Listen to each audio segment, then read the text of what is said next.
What's up, nerds? I'm a science fiction author, and I have written a whole series of books, and the first one is now available on Amazon. It's called Alter of Scales. There's going to be a link down in the description. Please check it out.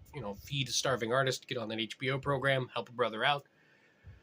I want to take a minute to talk about the difference between science fiction and fantasy, because my first book, while it is science fiction, if you don't know Clark Tech, or what Clark Tech is, in a sentence, Clark Tech is technology sufficiently advanced that it appears to be magic.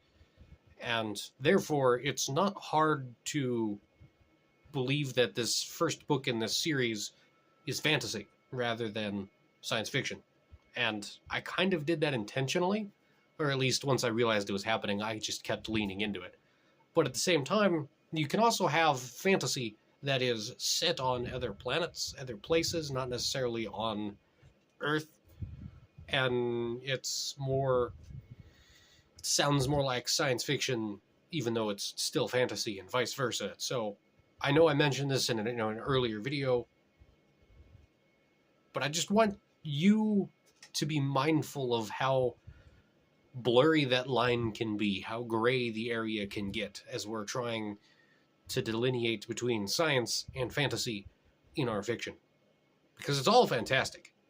I love a good story, regardless of genre. I love a good story. It's part of why I read so much history. There's a lot of good stories. So, buy my book, help me out, I'll help you out, and we can all nerd harder together, eh? See you.